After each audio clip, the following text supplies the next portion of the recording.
시속 330km의 스페인의 탈고, 시속 320km의 프랑스 TGV, 카자흐스탄 고속열차 입찰 공고에 전세계 철도 업체들이 입찰했습니다. 하지만 최고속도 시속 250km의 한국의 KTX가 고작 한 가지 이유만으로 전세계의 철도 업체들을 제치고 입찰을 따냈습니다. 그것도 압도적인 표 차이로. 카자흐스탄 정부는 무엇 때문에 가장 낮은 속도의 우리 한국을 선택한 걸까요? 지금부터 오늘의 이야기 시작합니다. 저는 이백 누르마감이에요. 카자흐스탄 철도위원회 위원장이죠. 2024년 어느 초여름 이른 아침, 가슴이 이상하게 두근거리면서 잠에서 깼어요. 창문 너머로 떠오르는 해가 사막 같은 대초원이 하늘을 연분홍빛으로 물들였어요. 눈을 비비며 또 시작이구나라고 생각했어요. 곧 예전부터 겪던 그 문제와 다시 마주해야 한다는 걸 알았어요. 제 사무실 한쪽 벽에는 크고 선명한 사진 2장이 나란히 걸려 있었어요. 볼 때마다 마음이 무거워졌어요. 첫 번째 사진에는 12년 전 스페인의 탈고 고속열차가 알마티에 처음 도착한 모습이 담겨 있었어요. 은빛으로 반짝이는 기차가 마치 글자 그대로 금속 총알처럼 갈색 대지를 가르며 달려와서 모두가 환호했어요. 그때 우리는 이 열차가 우리나라를 완전히 바꿀 거라고 믿었어요.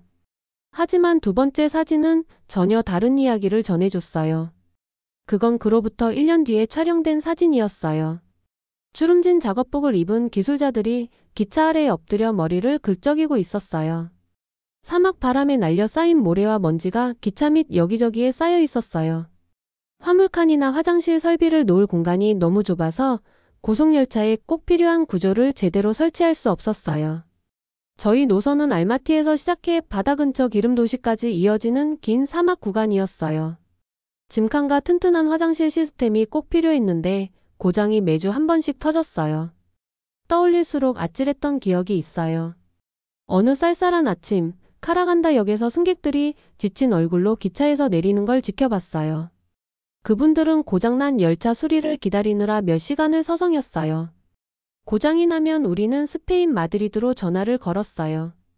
곧 스페인 전문가들이 나라와 기차를 수리했어요. 우리 엔지니어들은 그 옆에서 메모만 했어요. 기계를 만질 수도 없었어요.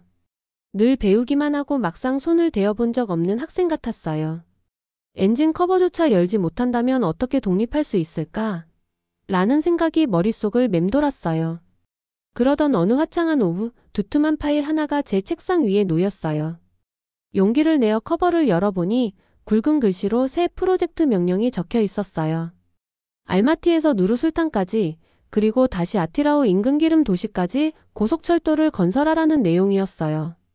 거의 1500km에 달하는 구간이었어요.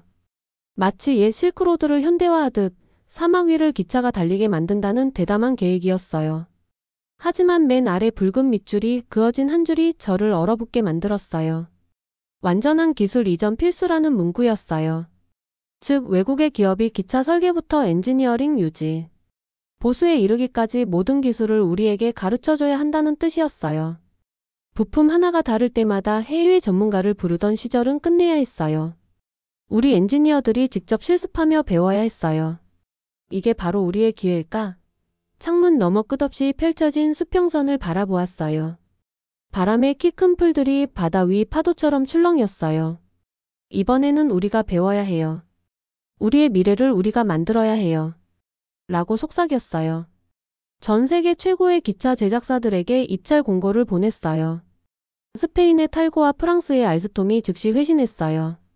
독일의 지멘스, 일본의 JR, 중국의 CRRC도 모두 참여 의사를 밝혔어요.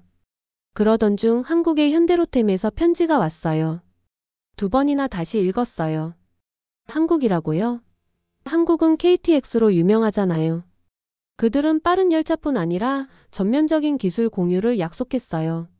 사막과 냉동 챔버에서 실시한 각종 테스트를 상세히 설명했고 모래를 불어대는 장치나 얼음 터널 사진까지 보여줬어요.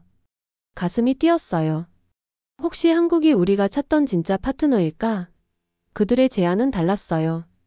기계만 팔려는 게 아니라 우리 엔지니어 곁에 서서 함께 일할 준비가 돼 있다는 느낌이었어요. 먼지 묻은 작업복을 입고 부품 하나하나를 직접 고치며 진짜 자신감을 쌓는 우리 팀 모습이 떠올랐어요. 해가 서서히 기울어 오렌지빛 하늘로 물들어갔어요. 무거운 파일을 덮으며 결심했어요. 난 모든 입찰자와 만나서 똑같은 질문을 던질 거야. 우리에게 스스로 할 수 있는 기술을 가르쳐 주시겠어요? 그리고 진짜 파트너를 선택할 거예요. 공고 입찰을 보낸 후 저의 사무실은 순식간에 가득 찼어요. 세계 최고의 기차 제작사들이 많은 인원과 발표 자료를 들고 들어왔어요. 저는 의자에 앉아 가슴이 두근거리면서 똑같은 질문을 준비했어요. 우리 엔지니어들에게 정말 모든 걸 가르쳐 주실 거예요? 먼저 스페인 팀이 왔어요. 에스테반 세르반테스는 새 것처럼 반짝이는 회색 양복을 입고 들어왔어요. 그는 슬라이드를 넘기며 탈고 열차의 매끈한 곡선을 보여줬어요. 우리 열차는 시속 330km에 도달하고 98% 정시 운행을 보장해요. 반짝이는 터널 사진과 빛나는 선로 사진을 펼쳐 보였어요. 그런데 제가 지금 엔지니어링 도면을 볼 수 있을까요? 라고 물으면 그는 미소를 지으며 계약 체결 후에요 라고 답했어요. 교육은 약속했지만 돈을 다 낸 뒤에나 가능하다고 했어요. 마치 마술쇼를 보는 것처럼 반짝이기만 하고 뒤로는 절대 못 들어가게 막힌 기분이었어요. 다음으로 알스톰의 프랑스 엔지니어들이 왔어요. 태블릿으로 프랑스의 고속철도가 시속 574km로 대초원을 가르는 영상을 재생했어요. 내부는 비행기 퍼스트 클래스처럼 고급스러웠어요. 저도 그 안에 앉아보고 싶었어요. 그런데 제가 정비 매뉴얼을 볼 수 있을까요? 라고 묻자. 그는 손가락을 튕기며 우리 설계는 비밀이에요 라고 했어요. 마치 금고를 단단히 잠근 보물 상자 같았어요. 문제 생기면 전문가를 보낸다면서 열쇠는 절대 주지 않았어요. 지멘스의 독일팀은 깔끔한 제복을 입고 왔어요. 그들은 2층 객차 모형을 설치했어요. 대시보드 모형의 불이 깜빡이며 전자제동 시스템 작동을 시연했어요. 인상적이었어요. 펜을 두드리며 도면 요청을 했는데 또다시 계약 이후에만 도면을 공유해요 라는 답이 돌아왔어요. 정중한 얼굴 뒤에 유리 헬멧을 쓰고 있는 것처럼 보였어요. 다 볼 수는 있지만 손댈 수는 없었어요. 그 다음은 일본 JR 팀이었어요. 그들은 깊이 허리를 숙여 인사하고 안개 낀 산을 가르는 신칸센 N700 영상을 틀었어요. 녹음이 우거진 숲, 하얀 눈, 은빛 기차가 어우러진 풍경이 마치 그림 같았어요. 그들은 초단위 정밀도와 안전 기록을 조용히 설명했어요. 흰 작업복 입은 기술자들이 테스트 선로를 달리는 장면도 나왔어요. 블루프린트나 공동교육 제안을 기다렸는데 끝내 그건 다음 단계에서 논의해요라는 모 한 단만 들었어요. 중국의 CRRC팀은 중앙아시아 대형 지도를 가져왔어요. 키르기스스탄과 우즈베키스탄을 거쳐 새로운 실크로드를 연결하자는 내용이었어요. 가격은 엄청났어요. 눈을 감고 그래 좋다라고 하고 싶었어요. 하지만 기술 이전에 밑줄 그어진 빨간 글씨가 떠올랐어요. 도면 공유에 관해 묻자 고개를 끄덕이다가 현장에서 가르칠 거예요 라고 했어요. 아마 우리가 고쳐주고 당신은 보기만 해요 라는 뜻 같았어요. 마지막으로 조용한 노크 소리가 났어요. 한국 현대로템의 박준호 씨가 재킷 차림으로 들어왔어요. 넥타이도 없고 심플한 모습이었어요. 그는 작은 나무 상자를 제 책상 위에 올렸어요. 그 안에는 고무실, 금속 경첩, 작은 필터망 같은 기차 부품 조각들이 있었어요. 이 부품들을 속속들이 아셔야 해요라고 그가 말했어요. 노트북을 열어 한국 엔지니어들이 교육생들과 함께 일하는 영상을 보여줬어요. 카자흐 엔지니어들이 렌치를 들고 직접 볼트를 조이는 모습에 웃음이 났어요. 그가 제 눈을 보며 말했어요. 도면 공장 사막눈비 시험장까지 전부 공개할 거예요. 당신들이 그냥 보기만 하는 게 아니고 직접 배우게 될 거예요. 먼지 묻은 작업복에 햇볕을 받은 우리 엔지니어들이 현장에서 실습하며 배우는 모습이 떠올랐어요. 아셔야 해요라는 그 한마디가 가슴을 쳤어요. 이 과정을 통해 누군가가 진심으로 우리를 파트너로 봐주고 있다는 걸 처음 느꼈어요. 박준호 씨가 짐을 챙길 때 저는 깨달았어요. 반짝이는 속도보다 진짜 힘은 손에 쥔 지식이라는 걸요. 그가 나가고 나서 뒤로 기대며 속삭였어요. 바로 이 사람이 내 곁에 있었으면 좋겠어. 그 순간 한국을 선택하는 건 우리가 스스로 만들어갈 미래를 선택하는 거라는 걸 알았어요. 저는 전 세계 모든 회사의 방문이 끝나자 인생에서 가장 중요한 회의 시간이 왔어요. 카자흐스탄 곳곳에서 온 18명의 철도위원회를 소집했어요. 긴 밝은 회의실에 모였는데 하얀 타원형 테이블이 공간 대부분을 차지했어요. 저는 테이블 맨 앞자리에 앉아 설레면서도 긴장이 되었어요. 오늘 누가 우리 고속철도를 지을지 결정할 날이었거든요. 위원 한 분씩 헛기침을 하고 앞으로 몸을 기울였어요. 한쪽에서는 스페인과 프랑스 지지자들이 펜을 두드렸고 다른 쪽에서는 중국의 대규모 실크로드 계획에 고개를 끄덕이는 분도 있었어요. 모두 나름의 이유가 있었어요. 스페인의 탈고는 여기서 수년간 운행했어요. 프랑스의 TGV는 유럽에서 최고 속도를 자랑했어요. 중국 제안은 새로운 시장과 연결해 줄 수 있었어요. 하지만 제 머릿속은 하나의 붉은 글귀로 꽉 차 있었어요. 정부 명령서 아래쪽에 빨간 줄로 표시된 완전한 기술 이전 필수였어요.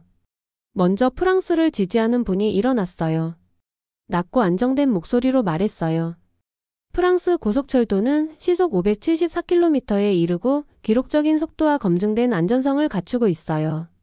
알스톰에서 만든 건 다 잘 작동할 거예요. 기차가 초원 위를 가르는 멋진 그림이 머릿속에 그려졌어요. 다음으로 스페인을 지지하는 위원이 나섰어요. 탈고는 12년 동안 여기서 운행했어요 라고 했어요. 우리 땅과 기후를 잘 알아요.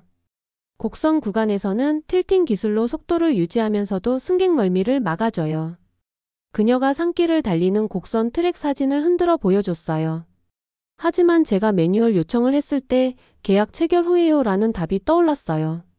그 다음 중국을 지지하는 위원이 마지막으로 발언했어요. 거대한 중앙아시아 지도를 가리키며 알마티에서 비슈케크, 타슈켄트, 그 너머까지 기차가 달리는 걸 상상해 보세요 라고 했어요. 황금빛 사막과 새로운 무역로가 펼쳐지는 장면이 떠올랐어요. 하지만 그의 얼굴을 보며 그들은 기차를 통제할 거야. 우리 기술자들은 지켜보기만 할 뿐이야 라는 생각이 들었어요. 제 차례예요. 일어나서 헛기침을 했어요. 여러분, 우리는 속도부터 기술, 경험담까지 들었어요. 하지만 우리는 기술 이전을 요구해요. 우리가 배워야 해요. 고장이 나면 우리가 직접 고칠 수 있어야 해요. 잠시 멈추어 말을 되새겼어요. 다른 기업들은 매뉴얼이나 시험장을 주지 않았어요. 그런데 한국은 달랐어요. 저는 가방에서 작은 사진 더미를 꺼내 테이블 위에 올렸어요. 한 장에는 사막에서 엔지니어들이 헬멧 쓴 채 기차 아래 먼지를 닦는 모습이었어요.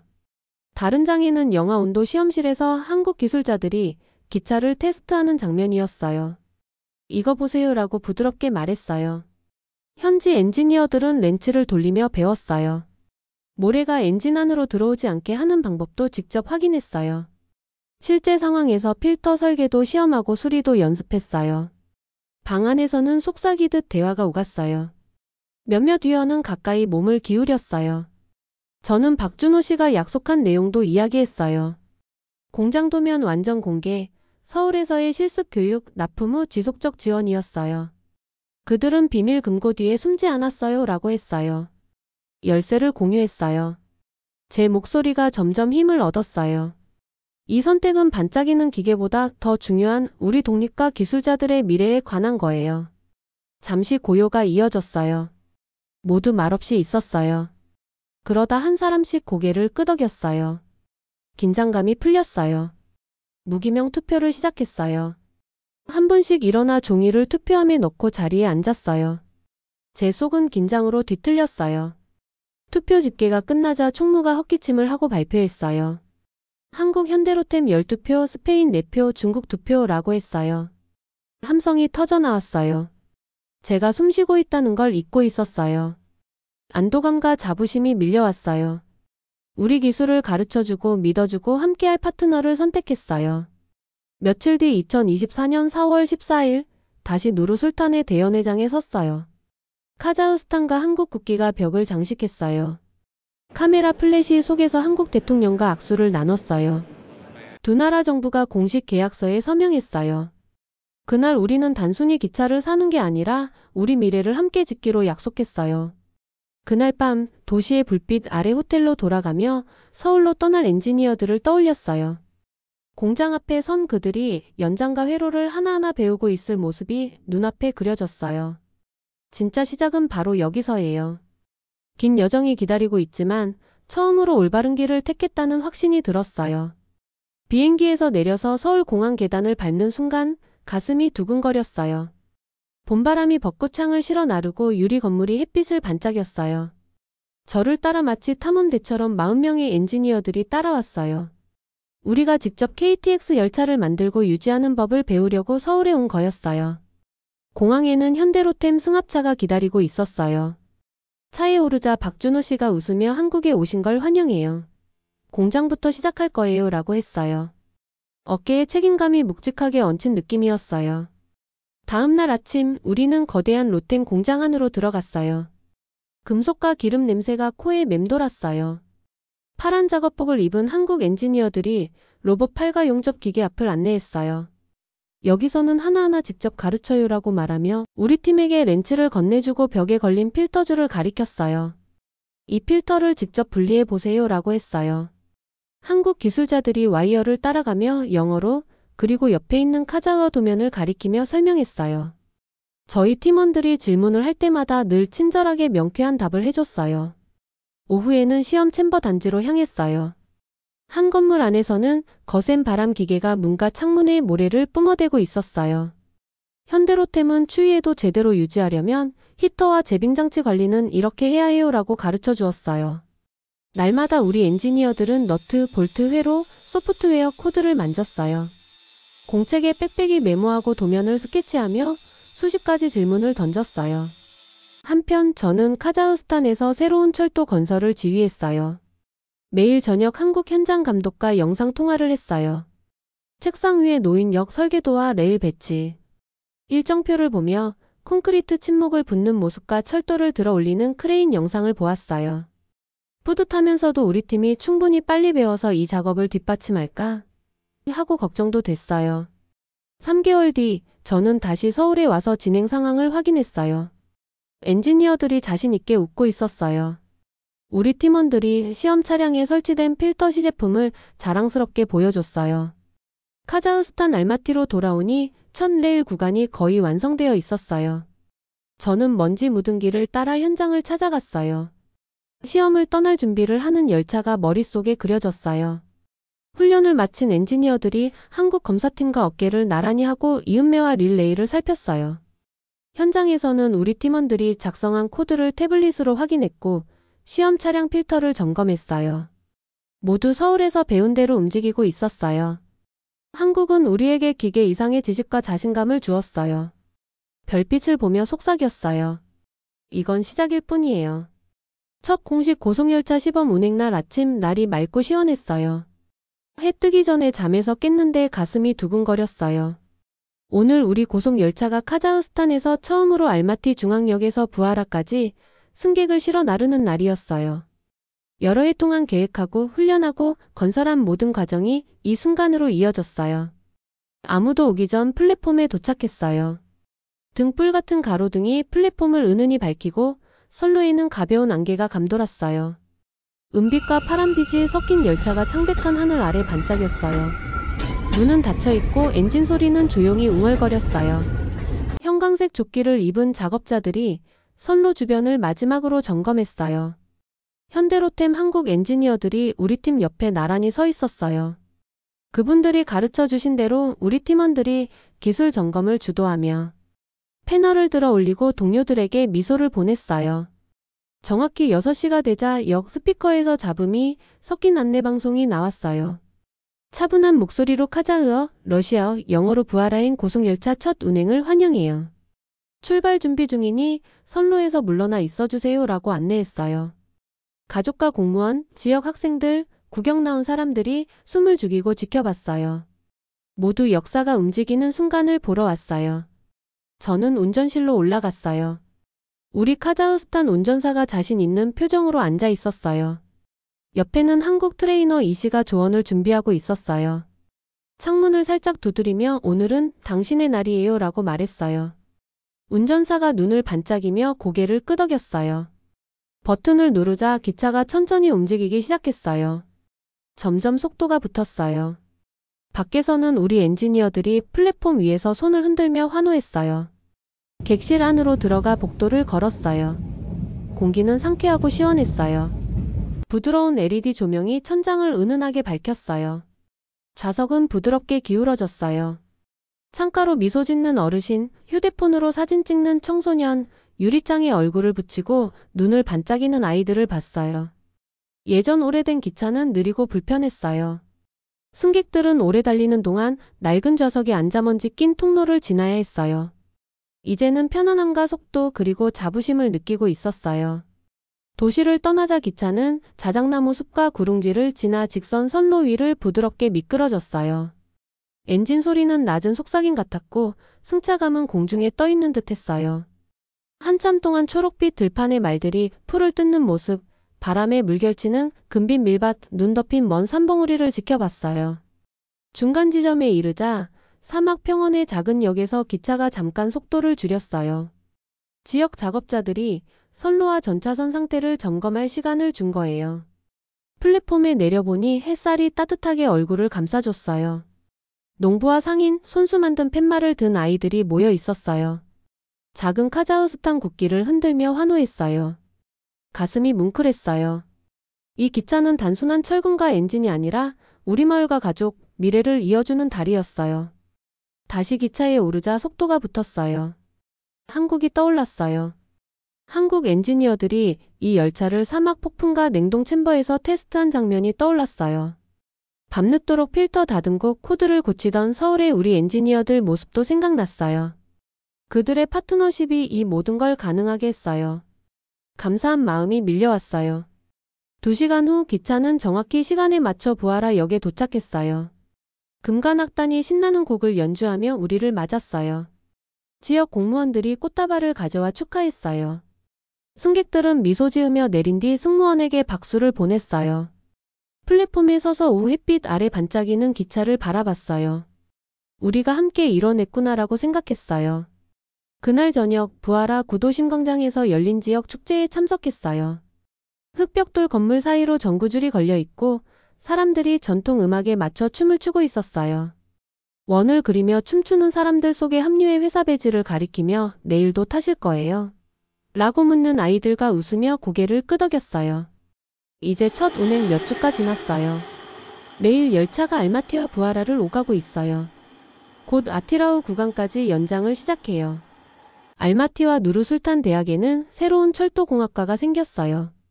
많은 학생이 기차를 운행하거나 더 좋은 시스템을 설계하기를 꿈꾸고 있어요.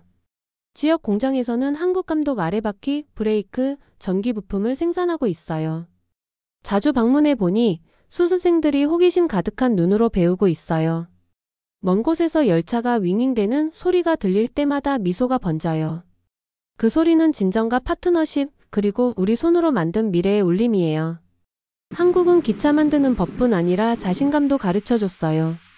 이제 놓는 선로마다, 여는 역마다, 가르치는 학생마다 그 교훈이 이어져 가요. 석양이 드리운 대초원 하늘을 바라보며 속삭였어요. 이 여정은 이제 시작이에요. 우리의 고속철도는 단순한 철로가 아니라 내일로 이어지는 다리예요. 제 마음속 깊은 곳에서 확신했어요. 우리는 계속 배우고 짓고 성장해 나갈 거예요. 함께. 이렇게 해서 카자흐스탄의 고속철도 이야기를 들어보았습니다. 우리 한국의 기술이 널리 퍼지기 바랍니다. 구독과 좋아요 눌러주시면 더욱더 좋은 이야기로 보답하겠습니다. 감사합니다.